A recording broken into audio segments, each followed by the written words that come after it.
Hello students, welcome to La excellence IAS academy. ఈరోజు మనం December 20th నాటి Eenadu news పేపర్లోని ఇంపార్టెంట్ కరెంట్ అఫైర్స్ గురించి డిస్కస్ చేద్దామండి. ఈరోజు important topics to be covered మనం అబ్జర్వ్ చేస్తే ఫస్ట్ వన్ చూడండి, సత్వర న్యాయానికి మార్గం. సో గ్రామ న్యాయాలయాలకి సంబంధించి ఈ ఆర్టికల్ ఇవ్వడం జరిగిందండి.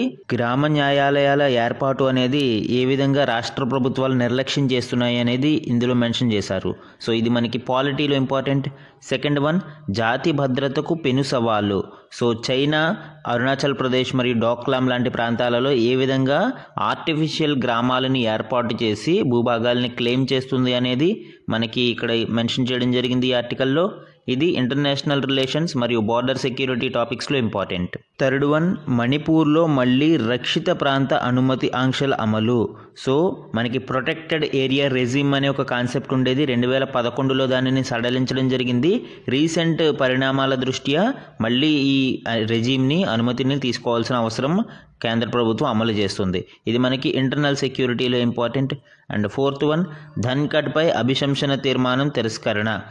భారత ఉపరాష్ట్రపతి తొలగింపు కోసం ప్రతిపక్షాలు తీసుకువచ్చిన తీర్మానాన్ని డిప్యూటీ చైర్మన్ ఆఫ్ రాజ్యసభ తిరస్కరించడం జరిగిందండి. సో ఆ కంటెక్స్ట్లో ఇది మనకి పాలిటీలో ఇంపార్టెంట్. అండ్ ఫిఫ్త్ వన్, 2030కి ఈవీ విపణి 20 లక్షల కోట్లకు. సో ఎలక్ట్రానిక్ వెహికల్స్ మార్కెట్ అనేది 2030కి పెరుగుతుంది అని ప్రకటించడం జరిగింది. ఇది సైన్స్ అండ్ టెక్నాలజీలో important. And sixth one, Ukraine చేతిలో త్రిశూలాస్త్రం. సో ఉక్రెయిన్ రీసెంట్గా డెవలప్ చేసిన లేజర్ వెపన్ గురించి ఇక్కడ ఇవ్వడం జరిగిందండి. ఇది డిఫెన్స్ కావచ్చు, ఇంటర్నేషనల్ రిలేషన్స్, ఇట్లా అన్నిటిలోనూ మనము దీనిని ఈ కంటెక్స్ట్లో చెప్పుకోవచ్చు. సో ఇవే కాకుండా అదర్ ఇంపార్టెంట్ కరెంట్ అఫైర్స్ గురించి కూడా ఈరోజు డిస్కస్ చేద్దామండి. ఈరోజు మన ఫస్ట్ ఆర్టికల్ చూడండి, సత్వర న్యాయానికి మార్గం. సో ఈ ఆర్టికల్ వచ్చి మనకి గ్రామ న్యాయాలయాల యాక్ట్కి సంబంధించి, గ్రామ న్యాయాలయాల ఏర్పాటుకి సంబంధించి, ముఖ్యంగా ఆంధ్రప్రదేశ్ మరియు తెలంగాణలలో మనకి గ్రామ న్యాయాలయాలు అనేవి శాంక్షన్ అయినా కూడా ఒక్కటి కూడా ఇప్పటి వరకు అమలు చేయలేదు. దానికి సంబంధించిన డీటెయిల్స్ ఇక్కడ మెన్షన్ చేయడం జరిగింది. మనం దీని గురించి చూద్దామండి. సత్వర న్యాయాన్ని ఇంటి వద్దకే చేర్చాలన్న ఉద్దేశంతో తలపెట్టిన గ్రామ న్యాయాలయాల వ్యవస్థ ముందుకు సాగడం లేదు. వాటి కోసం కేంద్ర నిధులు మంజూరైన రాష్ట్ర ప్రభుత్వాలు నిర్లక్ష్యం ప్రదర్శిస్తున్నాయి. దీనితో గ్రామీణులకు అన్యాయం జరుగుతుంది. గ్రామాలలో ఏ ఏ వివాదాలు ఉంటాయండి? గ్రామాలలో చిన్న చిన్న భూ సమస్యలు కావచ్చు, కుటుంబ వివాదాలు, ఇళ్ల వివాదాలు, దాయాదుల మధ్య తగాదాలు వంటివి ఎక్కువగా కనిపిస్తుంటాయి. వీటితో పాటు చిన్నపాటి దాడులు, దొంగతనాలు, స్వల్ప చట్ట ఉల్లంఘనల వంటి నేరాలే ఎక్కువగా కనిపిస్తుంటాయి. ఇట్లాంటివి మనము మధ్యవర్తిత్వంతో రాజీ కుదుర్చుకోదగిన సంఘటనలు. ఇలాంటి సమస్యలకి మనము కేసుల వరకు వెళ్ళడం వలన ఏం జరుగుతుంది?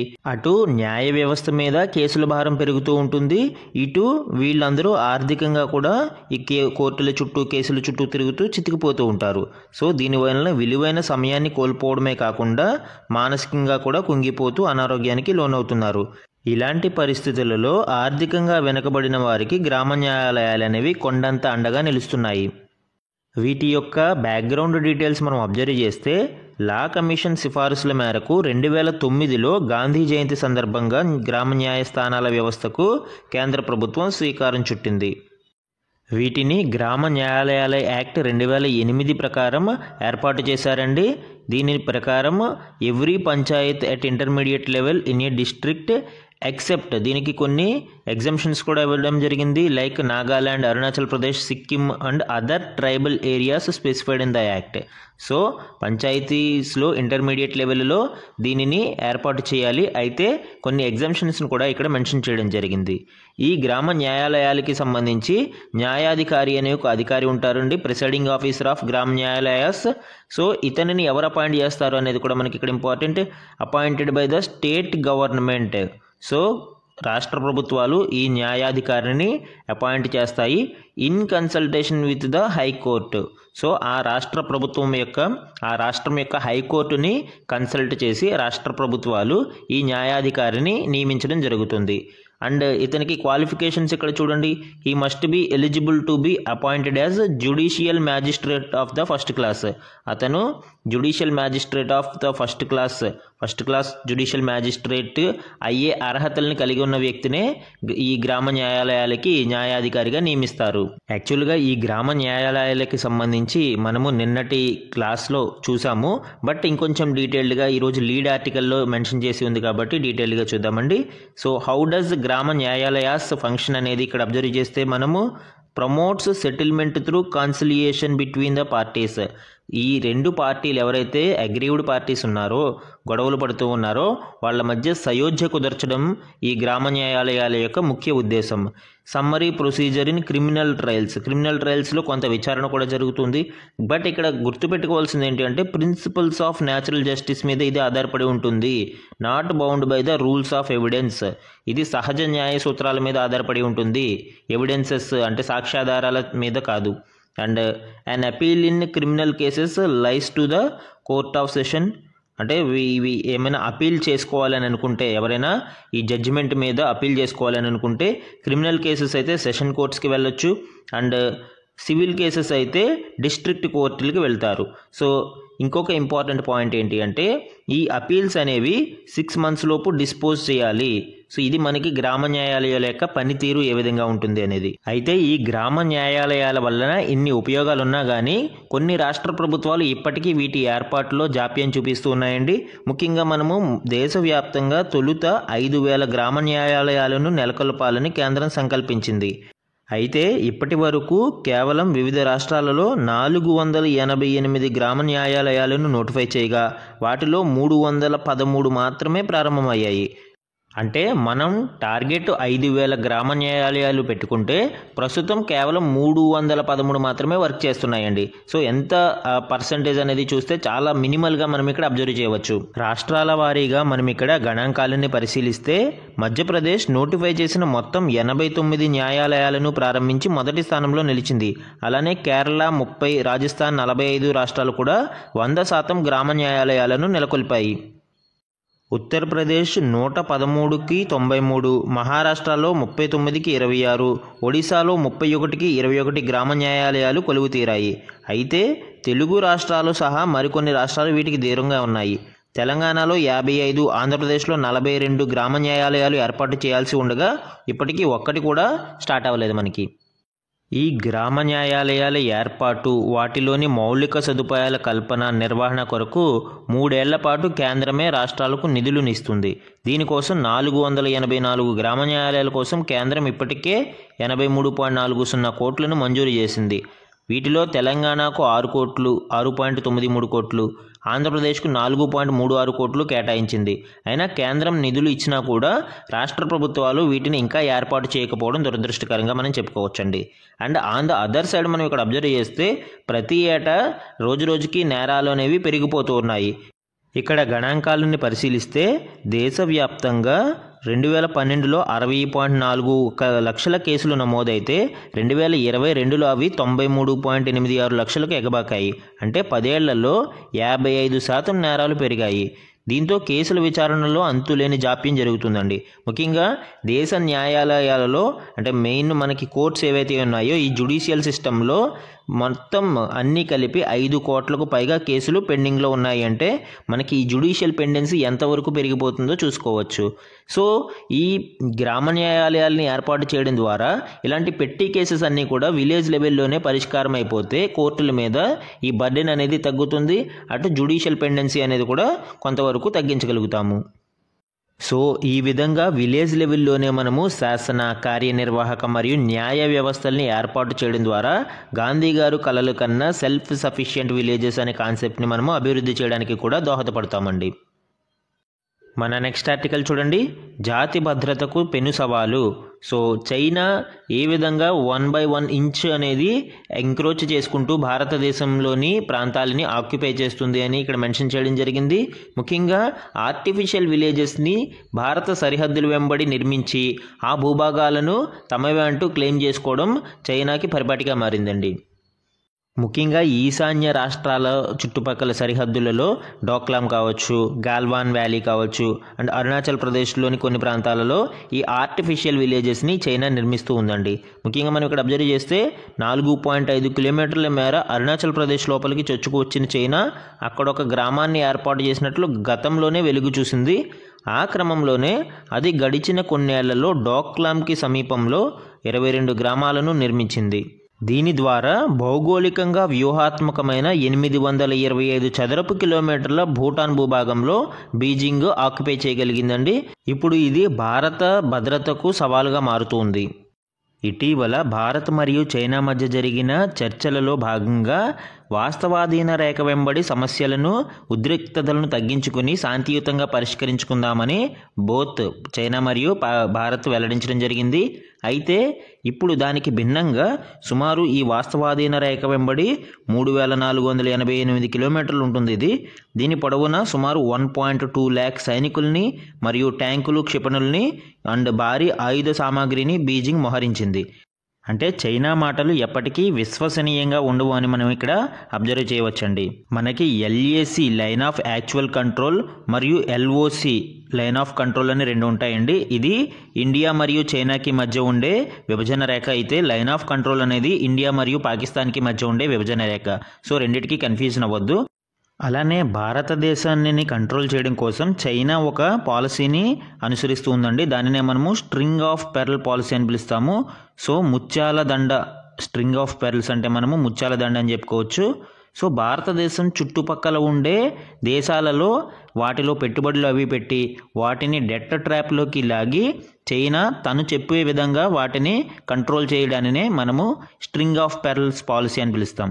సో ఇందులో ఏం జరుగుతుంది, భారతదేశం చుట్టుపక్కల ఉండే బంగ్లాదేశ్ కావచ్చు, మయన్మార్ కావచ్చు, మారిషస్, శ్రీలంక, పాకిస్తాన్ ఇవన్నీ కూడా చైనా కంట్రోల్లోకి వెళ్ళిపోతాయి. అప్పుడు భారతదేశాన్ని, ముఖ్యంగా హిందూ మహాసముద్రంలో చైనా యొక్క డామినెన్స్ అనేది పెరగడానికి అవకాశం ఏర్పడుతుంది. అందుకే పాకిస్తాన్కి కూడా అనేక సందర్భాలలో చైనా సహాయం అందిస్తూ ఉంటుందండి. ఇక్కడ చూడండి, చైనా పాక్ ఎకనామిక్ కారిడార్ కింద సుమారు $6,900 కోట్ల చైనా పాకిస్తాన్కి అందించడం జరిగింది. అలానే పాకిస్తాన్తో పాటు శ్రీలంక, నేపాల్ అండ్ భారతదేశం చుట్టుపక్కల ఉండే దేశాలలో చైనా అనేక పెట్టుబడుల్ని పెడుతూ ఉంది. అందుకే మనం స్ట్రింగ్ ఆఫ్ పెర్ల్స్ పాలసీ గురించి చెప్పుకుంటూ ఉన్నాం. అలానే నార్త్ ఈస్టర్న్ స్టేట్స్లో కూడా ఎప్పటికప్పుడు ఈ ఇన్సర్జెంట్ గ్రూప్స్, ఉగ్రవాద సంస్థలకి వాటికి చైనా సహాయం అందిస్తూ ఉంటుందండి. ముఖ్యంగా ఆశ్రయాలని కల్పించడమే కాకుండా ఆయుధాలను కూడా సరఫరా చేస్తూ ఉంటుంది. అందుకే మనము నార్త్ ఈస్టర్న్ స్టేట్స్లో ఉండే ఈ ప్రాబ్లమ్స్ని వీలైనంత త్వరగా, ముఖ్యంగా మణిపూర్ లాంటి సున్నిత అంశాలని త్వరగా పరిష్కరించుకుని చైనాకి అవకాశం ఇవ్వకుండా భారతదేశం తన ఇంటర్నల్ సెక్యూరిటీని పటిష్టం చేసుకోవాల్సిన అవసరం ఉందండి. ఇక్కడ మ్యాప్ని అబ్జర్వ్ చేస్తే కొన్ని డిస్ప్యూటెడ్ టెరిటరీస్ అనేది మనం అబ్జర్వ్ చేయవచ్చు. పాక్ ఆక్యుపైడ్ కాశ్మీర్ పాకిస్తాన్ చైనాకి ఇవ్వడం జరిగింది. అలానే అక్సై చిన్ ప్రాంతంలో కొంత భాగాన్ని చైనా స్వాధీనం చేసుకుంది. అండ్ ఈ వాస్తవాధీన రేఖ వెంబడి కూడా చాలా ప్రాంతాలని చైనా క్లెయిమ్ చేస్తూ వస్తుందండి. ముఖ్యంగా డోక్లాం లాంటి ప్రాంతాలలో కావచ్చు, అరుణాచల్ ప్రదేశ్లోని చాలా భూభాగాన్ని తమ ప్రాంతంగా చెప్పుకుంటుంది. సో ఇలాంటి సందర్భాలలో ఒకవైపు చైనాతో శాంతియుత చర్చలకి భారతదేశం ప్రోత్సహిస్తూనే మరొక వైపు తన ఇంటర్నల్ సెక్యూరిటీని పటిష్టం చేసుకోవాల్సిన అవసరం ఎంతైనా ఉంది. అందుకే భారతదేశం కూడా హిందూ మహాసముద్రంలో తన డామినెన్స్ని నిలుపుకోవడానికి మ్యారిటైమ్ సెక్యూరిటీ మీద ఎప్పటికప్పుడు దృష్టి పెట్టింది. అందుకే నేవల్ డిఫెన్స్ని ఇంక్రీజ్ చేసుకుంటూ వస్తుంది. At the same time quad లాంటి గ్రూపుల్లో జాయిన్ అవ్వడం ద్వారా చైనా యొక్క డామినెన్స్ని కట్టేలు చేయడం కోసం ప్రయత్నిస్తూ ఉంది. మన నెక్స్ట్ ఆర్టికల్ చూడండి, మణిపూర్లో మళ్ళీ రక్షిత ప్రాంత అనుమతి ఆంక్షలు అమలు. రక్షిత ప్రాంత అనుమతి, ప్రొటెక్టెడ్ ఏరియా పర్మిట్ గురించి ఇది 2011 వరకు అమలులో ఉండేదండి. తర్వాత దీనిని సడలించడం జరిగింది.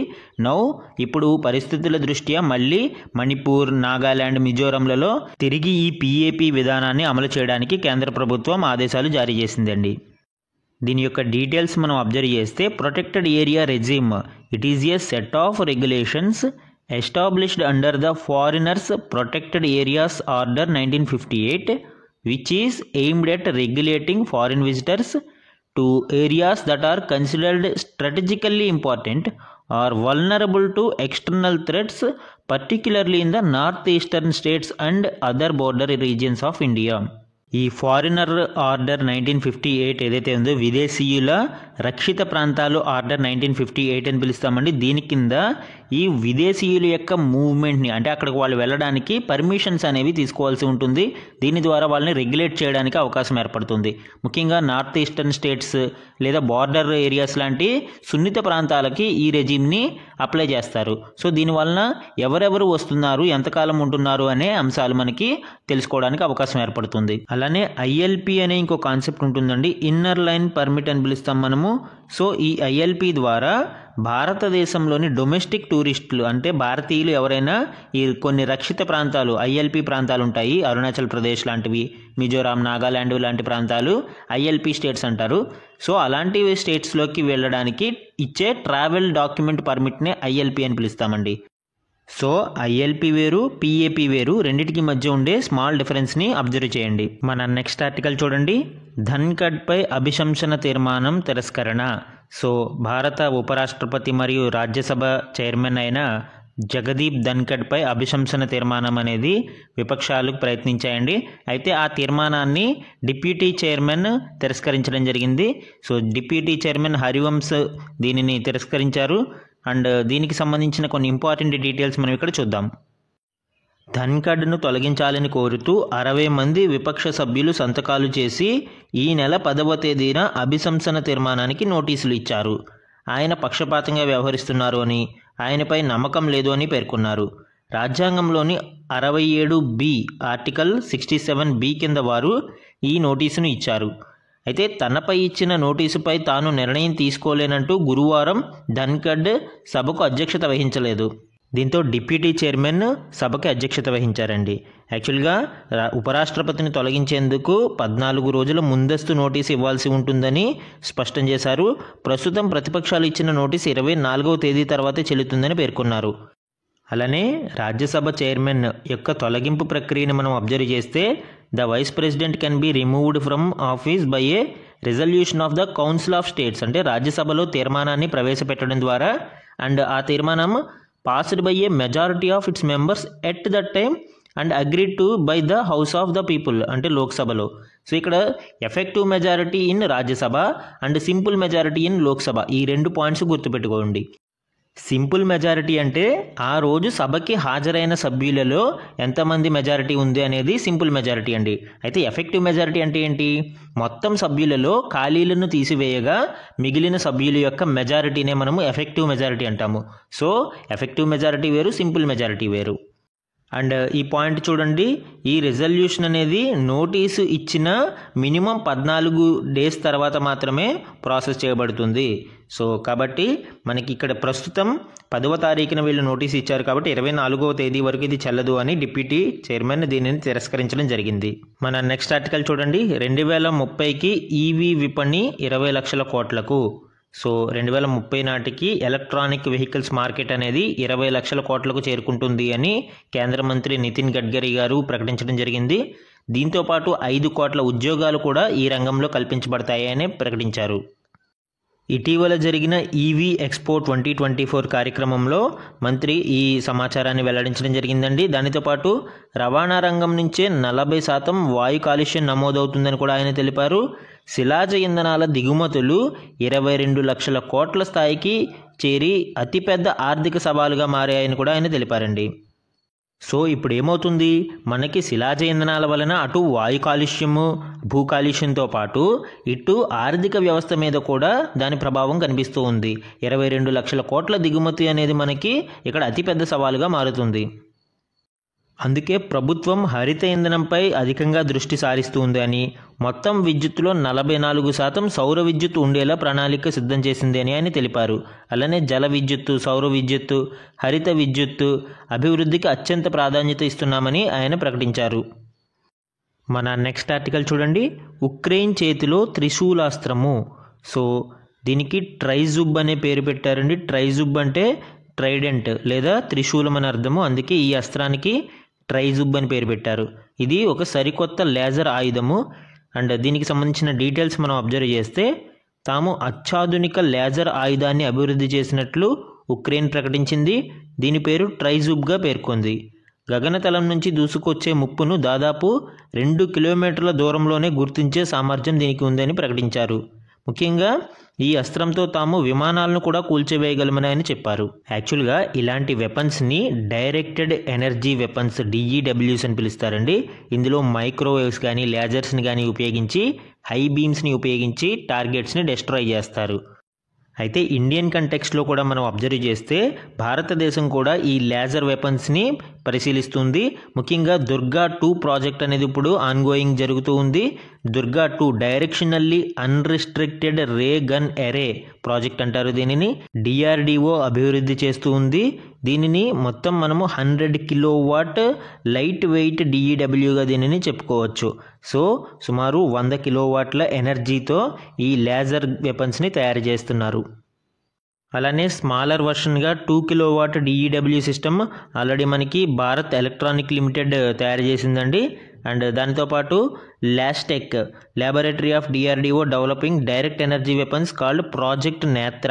సో ప్రాజెక్ట్ నేత్ర కింద DRDO ఈ లేజర్ సైన్స్ అండ్ టెక్నాలజీ సెంటర్లో మనకి అభివృద్ధి చేస్తూ ఉన్నారు. సో ఇందులో భాగంగానే చాలా ప్రయోగాలు జరిగినాయి. ప్రస్తుతం దుర్గా 2 ప్రాజెక్ట్ అనేది ఆన్గోయింగ్ రన్ అవుతూ ఉంది. మన నెక్స్ట్ ఆర్టికల్ చూడండి. పాక్కు షాక్ ఇచ్చిన అమెరికా 4 సంస్థలపై ఆంక్షలు.